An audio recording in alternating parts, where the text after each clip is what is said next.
আসসালামু আলাইকুম বন্ধুরা, আশা করি আপনারা সবাই ভালো আছেন। আপনাদের ছোট্ট একটি ভিডিওর মাধ্যমে কিছু কথা বলতে চাই।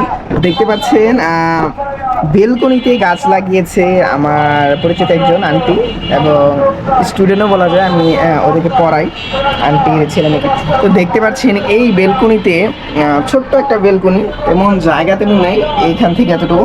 তো এইখানে তাদের মানে অনেক শৌখিন মানুষ তারা।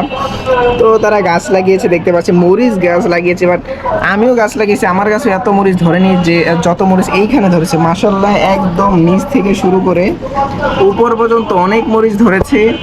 দেখতেই পাচ্ছেন, আপনাদের যদি একটু ক্যামেরাটা বাইরে নিয়ে দেখতে পাচ্ছেন এই যে কত মরিচ গাছ এখানে। আর নিচেই দেখতে পাচ্ছেন এটা হলো 4 তলার উপরে আমি তো মরিচ গাছ লাগিয়েছে। এবং এখানে আছে হলো বেগুন গাছ আছে এখানে, আর অনেকগুলো গাছ লাগিয়েছে।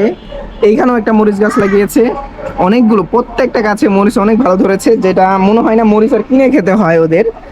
মাঝে মাঝে যদি মরিচ লাগে তো এইখান থেকে নিয়ে খায়। আর দেখতে পাচ্ছি এলোভেরা গাছটা লাগিয়েছে। এলোভেরা মানে অনেক উপকারী একটা গাছ। তো এটা অনেকজনে মুখে দেয়, অনেকজনে শরবত বানিয়ে খায়, দেখতে পাচ্ছেন। এবং মাথায়ও দেওয়া যায়, এটা চুলে দেওয়া যায়, চুলের জন্য ভালো। এইটা অনেক হয়েছে মাশাআল্লাহ। তো এই ভিডিওটার মাধ্যমে আপনাদেরকে একটা ছোট্ট মেসেজ দিতে চাই, যাদের আসলে বেলকনি আছে এবং ছোট্ট জায়গা আছে তারা অবশ্যই গাছ লাগাবেন। গাছ লাগালে পরিবেশটাও ভালো থাকে এবং সুন্দর ফ্রেশ অক্সিজেনও পাওয়া যায় এবং কিছু ফলও পাওয়া যায়। এই আসলে মরিচগুলো, অনেকগুলো মরিচ ধরেছে। তো বন্ধুরা, যদি ভিডিওটা ভালো লেগে থাকে একটি লাইক দিয়ে আমার চ্যানেলের সাথেই থাকবেন এবং একটা গঠনমূলক কমেন্ট করে দিবেন। যারা শৌখিন মানুষ আছেন অবশ্যই একটা কমেন্ট করে যাবেন। ধন্যবাদ সবাইকে।